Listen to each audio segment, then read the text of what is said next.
नमस्कार, news plus देख रहे हैं आप। मैं हूं आपके साथ मैं विरल। रुख करते हैं अब तक की बड़ी खबरों की ओर।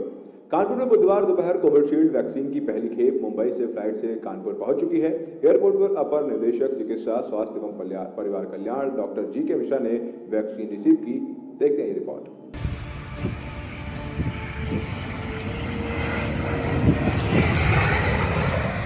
कानपुर के लिए बड़ी खुशखबरी सामने आई है। जहां कोरोना वैक्सीन का सबको बेसब्री से इंतजार था, वो इंतजार अब खत्म हो गया है। जहां 64,000 डोज वैक्सीन की पहली खपत चकेरी एयरपोर्ट से सीधे काशीराम चिकित्सालय में बने वैक्सीन भंडारण कक्ष में कड़ी सुरक्षा के बीच लाई गई। कानपुर मंडल के अपर निदेशक स्वास्थ्य जी के मिश्रा ने बताया कि कोरोना वैक्सीन कानपुर पहुँच गई है। उन्होंने कहा कि ये बड़े गर्व की बात है कि जब वैक्सीन एयरपोर्ट से लाई जा रही थी तो उस वक्त हम वैक्सीन के साथ थे। काशीराम चिकित्सालय में बने वैक्सीन भंडारण कक्ष ILR फ्रीजर में रखा गया है। उन्होंने बताया कि अभी मंडल के 6 जिलों को ये वैक्सीन दी जा रही है, उनमें से कानपुर भी है। मैं आज गौरवान्वित महसूस कर रहा हूँ कि मुझे इस बात का सौजन्य मिला कि मैं इस कोविड वैक्सीन को एयरपोर्ट से मुझे रिसीव करने का सौभाग्य मिला और उसे लेकर के हमारे अपने मंडलीय जो हमारा स्टोर है वहाँ पे मैं लेकर के आया। और आप लोगों ने देखा कि एक जो माहौल था वो लग रहा था कि हम कोई बहुत बड़े अभियान को प्रारंभ करने जा रहे हैं और उस अभियान में हमारे साथ सभी लोग साथ शामिल हैं, जिसमें कि आप लोगों का योगदान अप्रतिम था। ये तो हुई बात इस बारे में बताने की कि जो हम लोग करने जा रहे हैं। जो मेन बात हम कहना चाहूँगा कि हमें अभी 64,000 डोज मिली हैं, 6400 वायल मिली हैं। 6400 वायल जो है हमारी जो है फर्स्ट फेज़ के फर्स्ट राउंड के लिए सफिशिएंट है। और अभी जो है मुझे हम लोगों को रेगुलर कंसाइनमेंट आते रहेंगे और रेगुलरली जो है हमें जो है वैक्सीन मिलती रहेगी जो पर्याप्त मात्रा में होगी फर्स्ट फेज़ के लिए, सेकेंड फेज़ के लिए समय समय पर। इसलिए क्योंकि जो है आपको पता है कि इसका कोल्ड चेन मेंटेन करना अत्यंत आवश्यक है। 2 से 8 पे रखना अत्यंत आवश्यक है। अत्यधिक भंडारण करने से नुकसान होने की गुंजाइश है। इसलिए समय समय पर जितनी रिक्वायरमेंट है उसी हिसाब से सेंट्रल गवर्नमेंट और स्टेट गवर्नमेंट हमें वैक्सीन अलॉट करती रहेगी। अब 16 जनवरी से वैक्सीन लगाई जाएगी। 16 जनवरी को कानपुर नगर में 14 सेंटर्स जो बनाए गए हैं, वहां पर एक सेंटर में 100 लोगों को वैक्सीन लगाई जाएगी। यानी पूरे दिन 1400 लोगों को वैक्सीनेशन किया जाएगा। देश में पहले फेज में अभी 3 करोड़ कोरोना वॉरियर्स को वैक्सीन लगाई जाएगी, जिसके बाद फ्रंटलाइन वर्कर्स, 50 साल से अधिक उम्र वाले लोगों और गरीब बीमारी वाले लोगों को कोरोना वैक्सीन दी जाएगी। न्यूज़ प्लस के लिए कानपुर से अविरल गुप्ता की रिपोर्ट। 16 जनवरी से कोरोना टीकाकरण के महाअभियान की शुरुआत होगी।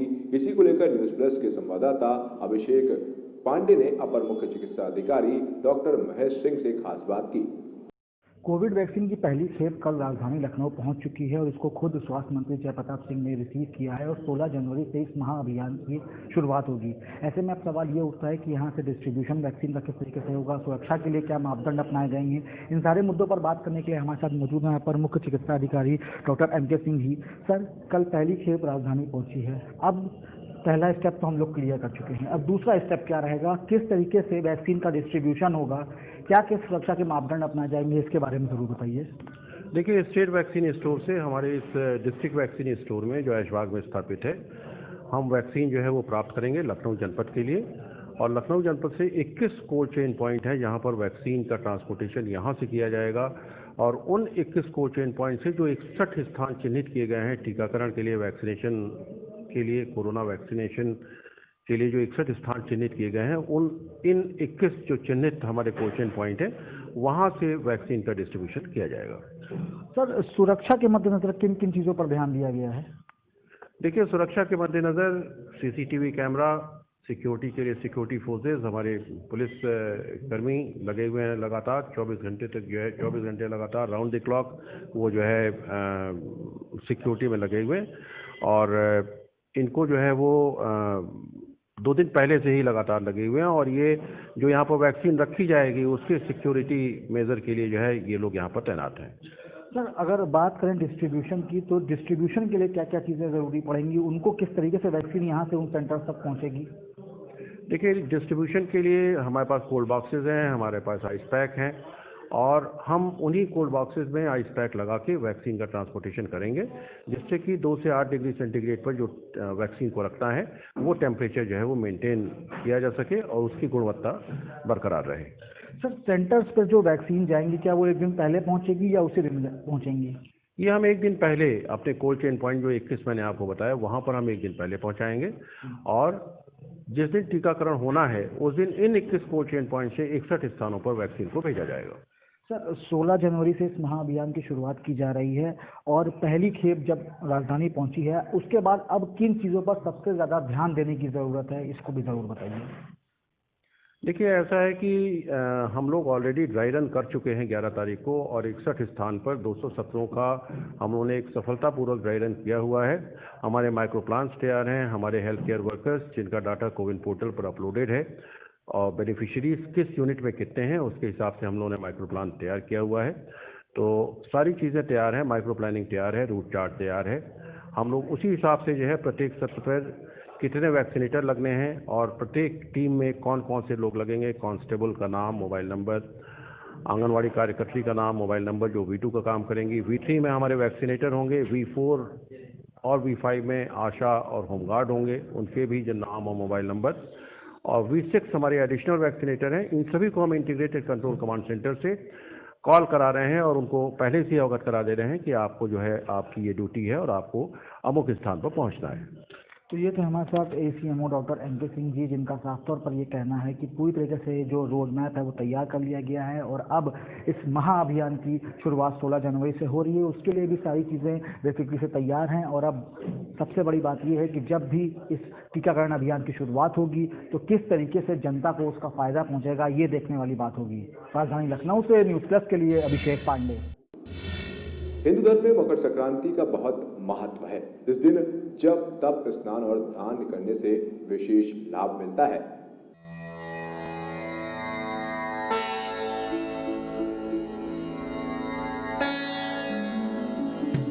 देश भर में 14 जनवरी को मकर संक्रांति का त्योहार मनाया जाएगा। इस दिन लोग सुबह से ही नदी के तट पर जाकर स्नान करेंगे। हिंदू मान्यता के अनुसार इस दिन दान पुण्य करना भी शुभ माना जाता है।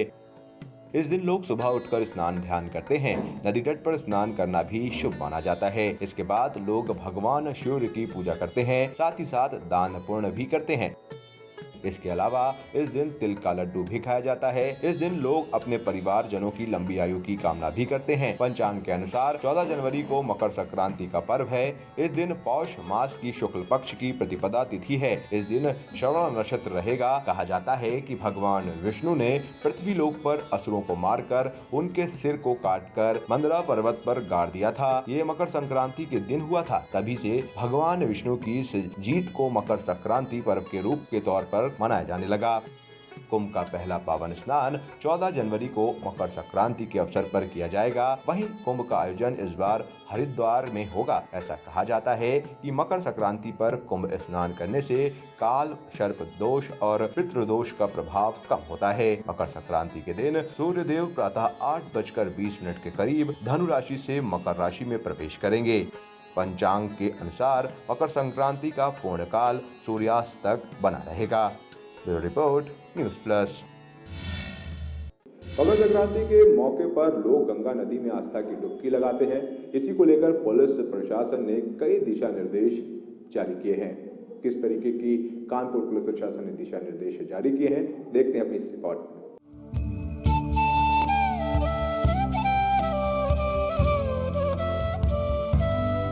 देश भर में 14 जनवरी को मकर संक्रांति का त्योहार मनाया जाएगा। इस दिन लोग सुबह से ही गंगा के तट पर जाकर स्नान करेंगे। ऐसी मान्यता है कि मकर संक्रांति के दिन गंगा स्नान के बाद तिल और खिचड़ी के साथ वस्त्रों का दान करने से पूर्ण फल की प्राप्ति होती है। मगर इस बार कोरोना महामारी को देखते हुए पुलिस प्रशासन ने श्रद्धालुओं से भारत सरकार की गाइडलाइन का पालन करने की अपील की है। साथ ही सुरक्षा के कड़े प्रबंध भी किए गए हैं। जनवरी में कड़ाके की सर्दी और गंगा का ठंडा जल, इन सब के बावजूद आस्था और मन में श्रद्धा लेकर भक्त गंगा स्नान के लिए पहुंचते हैं। इसी को लेकर सीओ कोतवाली कानपुर ने जानकारी देते हुए बताया कि कोरोना के संकट को देखते हुए सभी लोगों को मास्क लगाना अनिवार्य होगा। साथ ही स्थानीय गोताखोरों के साथ जल पुलिस और नावों की व्यवस्था की गई है। मकर संक्रांति पर्व पे श्रद्धालुओं की एक परंपरा रही, श्रद्धालु गंगा स्नान करते हैं। तो इस संदर्भ में कोविड-19 के संदर्भ में जो भी दिशा निर्देश उपलब्ध कराए गए हैं उसका समुचित तरीके से पालन करवाया जाएगा। सोशल डिस्टेंसिंग और जो भी फेस कवर जो भी व्यवस्था इसमें सार्वजनिक स्थान पर है उस सारी व्यवस्थाओं का अनुपालन भी करवाया जाएगा। और साथ ही साथ सुरक्षा के पर्पज़ से वहाँ पर पुलिस की बोर्ड भी है और बैरिकेडिंग की व्यवस्था की गई है और लोकल गोताखोर और नाव की भी व्यवस्था की गई है ताकि किसी भी अपरिहार्य परिस्थिति या असाध्य स्थिति से बचा जा सके। मकर संक्रांति पर्व के अवसर पर गंगा सहित अन्य नदियों में स्नान करने की परंपरा है। श्रद्धालु एक घाट से दूसरे घाट नाव पर सवार होकर जाते हैं। इससे दुर्घटना की संभावना बनी रहती है। कभी कभी जान माल की क्षति की संभावना हो सकती है। इसी को लेकर कानपुर का पुलिस प्रशासन सभी एहतियात बरतता दिखाई दे रहा है। Bureau report, news plus. Makar Sankranti पर कैसा है बाजार का रंग, खिचड़ी की क्या है रौनक, आइए देखते हैं इस रिपोर्ट में कि किस तरीके से कोरोना का असर मार्केट पर भी दिख रहा है।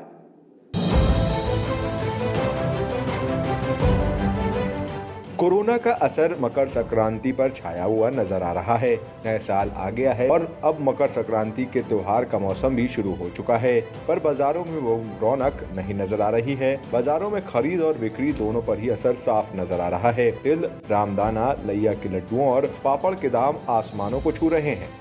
बाजार में लोग दिखाई दे रहे हैं, पर खरीद से ज्यादा वो कीमतों पर ध्यान दे रहे हैं। हमारे संवाददाता अविरल गुप्ता ने दुकानदारों से खास बात की और जाना कि आखिर समस्या कहां है। इस बार के बच्चा इस बार दुकानदारी में बहुत कमजोरी है। कोरोना आ गया, क्या करा जाए। हम लोगों का माल फंसा हुआ है, बेचने की कागार में नुकसान से माल बेचा जा रहा है। पिछली बार किस तरीके की दुकानदारी हुई थी? पिछली बार 2 दुकानदारी थी, उस अपेक्षा इस बार तो 50% दुकानदारी में कमजोरी है। अच्छा, हम लोग घाटे से सौदा बेच रहे हैं। अगर माल की बात की जाए तो पिछली बार क्या माल महंगा, पिछली बार से माल इस बार महंगा मिल रहा है? पिछली बार के बच्चा माल भी कच्चा माल महंगा है, तैयार माल मद्दा बेचना पड़ रहा है। इस वजह से हम लोग काफी नुकसान हो गया, करा क्या जाए। संक्रांति का त्यौहार हो रहा है, बट उतना रश नहीं है जो जिस तरह से हर साल की तरह होता था मकर संक्रांति के अंदर, उतना नहीं। बस फॉर्मेलिटी के तौर पे आदमी पूजा पाठ का सामान ले रहा है। बट ये है कि जो बाजार उठ के आता है, जो आदमी के अंदर खुशी होती है, वो उतनी हिसाब से आदमी परचेजिंग नहीं कर रहा है। लोगों के पास असल में पैसा ही नहीं है। इस समय पैसा नहीं है। कोविड की वजह से आज जो संक्रमण जो अपने देश में, पूरे विश्व में जो फैला हुआ है, उसका असर बाजारों पे दिख रहा है इस समय। तो मकर संक्रांति का त्योहार कल नजदीक है, यानी कि दुकानदारों को जो कहना है इस वक्त जो दुकानदारी में बहुत बड़ा फर्क आया है, क्योंकि कोविड के कारण दुकानदारी जो है बहुत ही हल्की पड़ी है। मकर संक्रांति के त्यौहार में मेनली आप देख सकते हैं पापड़ों का बहुत इस्तेमाल होता है, लड्डुओं का दान किया जाता है, तिल के लड्डुओं का भी इस्तेमाल किया जाता है। तो इन सारी दुकानदारियों की बात अगर हमने जो यहाँ पर कलेक्टरगंज बाजार में हम खड़े हुए हैं, यहाँ पर जिस तरीके से हमने जायजा लिया नयागंज में, तो यहाँ ये पता चला कि माल भी इस बार जो है वो महंगा मिला है, क्योंकि जो रॉ मटेरियल है वो महंगा आया है। कोविड की वजह से सारे दाम बढ़ चुके हैं और बाजार में जिस तरीके की बिक्री पहले हुआ करती थी वो इस वक्त नहीं हो रही है, क्योंकि उसका कहीं ना कहीं एक बड़ा कारण कोविड है। कैमरा पर्सन वीरेंद्र सिंह के साथ अविरल गुप्ता, न्यूज़ प्लस, कानपुर। कोणार्क का सूर्य मंदिर एक अलौकिक मंदिर है। ये मंदिर अपने विशिष्ट आकार और शिल्पकला के लिए दुनिया भर में जाना जाता है। इस मंदिर में श्री कृष्ण भगवान के पुत्र सांब ने यहाँ सूर्यदेव की मूर्ति स्थापित कराई थी। इस मंदिर की और भी कई विशेषताएं हैं। क्या है वो विशेषताएं?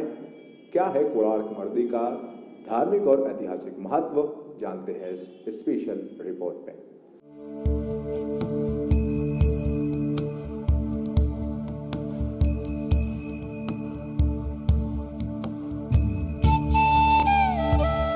कोणार्क सूर्य मंदिर भारत में उड़ीसा राज्य में स्थित है। ये जगन्नाथपुरी से 35 किलोमीटर उत्तर पूर्वी में स्थित है। उड़ीसा के कोणार्क में स्थित सूर्य मंदिर का निर्माण राजा नरसिंह देव ने 13वीं शताब्दी में करवाया था। ये मंदिर अपने विशिष्ट आकार और शिल्पकला के लिए दुनिया भर में जाना जाता है। मान्यता है कि मुस्लिम आक्रमणकारियों पर सैन्य बल की सफलता का जश्न मनाने के लिए राजा नरसिंह देव ने कोणार्क में सूर्य मंदिर का निर्माण कराया था, लेकिन 15वीं शताब्दी में मुस्लिम सेना ने यहाँ लूटपाट मचा दी थी। इसी समय सूर्य मंदिर के पुजारियों ने यहाँ स्थापित मूर्ति को पुरी में ले जाकर रख दिया था, लेकिन मंदिर नहीं बच सका। पूरा मंदिर काफी क्षतिग्रस्त हो गया था। फिर धीरे धीरे मंदिर पर रेत जमा होती रही और मंदिर पूरा रेत से ढक गया। फिर 20वीं शताब्दी में ब्रिटिश शासन के अंतर्गत रेस्टोरेशन का काम हुआ और इसमें सूर्य मंदिर खोजा गया। स्थानीय लोग इस मंदिर को बिरंची नारायण कहते थे। पुराणों के अनुसार श्री कृष्ण के पुत्र सांब उनके श्राप से कोड़ी लोक बन गए थे। सांब ने कोणार्क के मित्रवन में चंद्रभागा नदी के सागर संगम पर 12 वर्षों तक तपस्या की। उन्होंने सूर्यदेव को प्रसन्न किया। सूर्यदेव ने उनकी तपस्या से प्रसन्न होकर सांबा के रोगों का भी निवारण कर दिया। फिर सांब ने सूर्य भगवान का एक मंदिर बनवाया। अपने रोगों से मुक्ति पाने के बाद वो चंद्रभागा नदी में स्नान करने गए। वहाँ उसे सूर्य देवता की मूर्ति मिली। इस मूर्ति को सूर्यदेव के शरीर के ही भाग से बनाया गया था। इसे श्री विश्वकर्मा जी ने बनाई थी। सांब ने इस मूर्ति को अपने बनवाए मित्रवन में स्थापित किया था। हिंदू मान्यता के अनुसार सूर्य देवता के रथ में 12 जोड़ी पहिए मौजूद हैं। साथ ही 7 घोड़े भी हैं जो रथ को खींचते हैं। ये 7 घोड़े 7 दिन के प्रतीक हैं। वहीं 12 जोड़ी पहिए भी दिन के 24 घंटे के प्रतीक हैं। कई लोग तो ये भी कहते हैं कि ये 12 पहिए साल के 12 वर्षों के प्रतीक हैं। इनमें 8 ताड़ियां भी मौजूद हैं जो दिन के 8 प्रहर का प्रतीक है। ये मंदिर सूर्य देवता के रथ के आकार का ही बना गया है। कोणार्क मंदिर में भी घोड़े और पहिए हैं। ये मंदिर बेहद खूबसूरत और भव्य है। यहाँ पर दूर दूर से पर्यटक आते हैं। यहाँ की सूर्य मूर्ति को पुरी के जगन्नाथ मंदिर में सुरक्षित रखा गया है। ऐसे में इस मंदिर में कोई भी देव मूर्ति मौजूद नहीं है। ये मंदिर समय की गति को दर्शाता है। Special desk news plus. फिलहाल मुझे यानी अवरल को दीजिए इजाजत। बाकी की खबरों को जानने के लिए देखते रहिए न्यूज़ प्लस। नमस्कार।